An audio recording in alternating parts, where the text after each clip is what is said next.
মৌসুমী আপনি আসসালামু আলাইকুম। সবাইকে আমার পক্ষ থেকে অনেক অনেক শুভেচ্ছা। আজকে বাংলাদেশ ফেস্টিভ্যাল অনুষ্ঠানের আয়োজকদের অনেক ধন্যবাদ জানাচ্ছি আমাকে আমন্ত্রণ জানানোর জন্য। যেহেতু বাংলাদেশ ফেস্টিভ্যাল, আমি বরাবরই আধুনিক গান, সফট মেলোডিয়াস গান গাইতে পছন্দ করি। সো আজকে ব্যতিক্রম হবে না। খুবই পুরোনো দিনের একটি গান হাসিনা মমতাজের গাওয়ার চেষ্টা করছি, আশা করি ভালো লাগবে।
Thank you.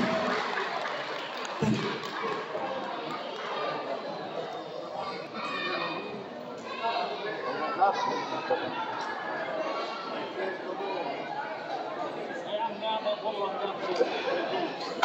আমি যখন এখন যে গানটি গাবো এটা মৌসুমী আপুর ছায়াছবি থেকে নেওয়া।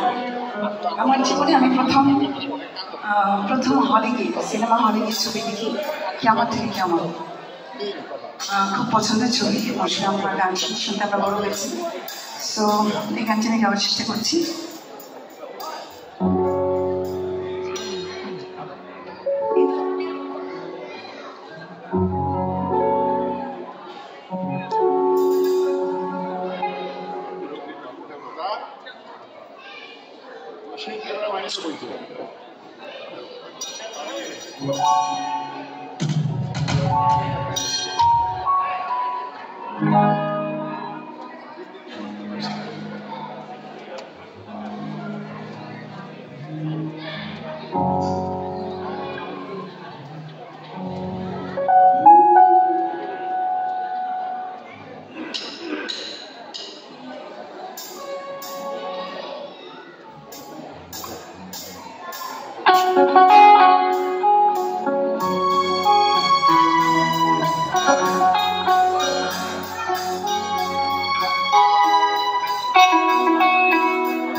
শুনবো না কোনো কথা যে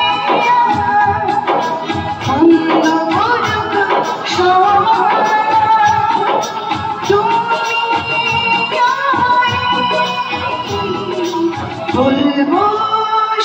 তুমি বলবো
বাংলাদেশ ফেস্টিভ্যাল এর অর্থ হলো যে আমরা বাংলাদেশকে আরো তুলে ধরার জন্য এই অনুষ্ঠানে করে থাকি প্রতি বছর। তা আজকে অনুষ্ঠানে যারা অতিথি আছেন তাদের ধন্যবাদ না দিলে না হয়। আমাদের আজকে বাংলাদেশ ফেস্টিভ্যালের কনভেনার শাহনাজ ভাই উনি এসে উদ্বোধন করে গেছেন, একটা মিটিং আছে শেষ করে আবার ব্যাক করবেন। আমাদের মাননীয় কনসাল জেনারেল নাজমুল হুদা ভাই একদিনের নোটিশে চলে আসে, তাকে ধন্যবাদ জানাই। আমাদের লায়ন আহসান হাবিব, আপনারা জানেন যে নিউ ইয়র্কে এখন সবচেয়ে জনপ্রিয় একটু খাবারের দোকান খলিল বিরিয়ানি, খলিল ভাই উপস্থিত আছেন। এবং আমাদের বাংলাদেশ ফ্রেন্ড সোসাইটির ফাউন্ডার প্রেসিডেন্ট ফখরুল ইসলাম দেলোয়ার উপস্থিত আছেন। আমাদের সাংবাদিক আমার গুরু, একসময় তার সাথে আমি কাজ করেছি, আমাদের ময়মনসিংহের কৃতি সন্তান মোহাম্মদ হাবিবুর রহমান ভাই আছেন। আজকাল পত্রিকার আমাদের সাংবাদিক আমাদের এখানে উপস্থিত নাম উপস্থিত পাই। তারপরে আছেন আমাদের নবযুগের সম্পাদক শাহাবুদ্দিন সাগর, অসংখ্য এখানে অতিথি আছেন। আমাদের খবর পত্রিকার সম্পাদক ফরিদ আলম, আমাদের এখানে আছেন আমাদের আরেক ফরিদ ভাই আছেন, আমাদের জনপ্রিয় এবং একজন ভালো নেতা ফরিদ আলম উনিও আছেন। দুই ফরিদ ভাই কিন্তু আছে আমাদের উপস্থিত। আবু বকর সিদ্দিক, বিউক খান, আমার তিনজন বড় ভাই জামালপুরের উনি আসছেন এখানে, আমাদের বীর মুক্তিযোদ্ধা নাজমুল হক, তারপরে আছেন আমাদের মুরাদ ভাই এবং আমাদের আরেকজন আছে গেন্দা ভাই, তিনজন জামালপুরের থেকে আসছেন। আমার একজন বন্ধু সালমান, উনি একসময় চলচ্চিত্রে অভিনয় করেছেন। মৌসুমী আমার সাথে চারটা ছবি হয়েছিল আগে, অনেক বছর আগে। আজকে উনি দিকে অবাক হয়ে গেছেন, উনি বেসিক্যালি কণ্ঠশিল্পী, উনি দুটো গান গাবেন, পেন্সিলভেনিয়া থেকে আসছেন। এবং আজকে যারা অনেকে আছেন এখানে, যারা আমাদের এখানে রহিম মিশন ভাই আছেন, আব্দুর রশিদ বাবু ভাই আছেন, আমাদের অনেক স্পন্সর আজকে আমাদেরকে দেখাচ্ছেন। স্পন্সরদের সকল স্পন্সরদেরকে আমি ধন্যবাদ জানাচ্ছি। এবং আপনারা জানেন যে দুইজন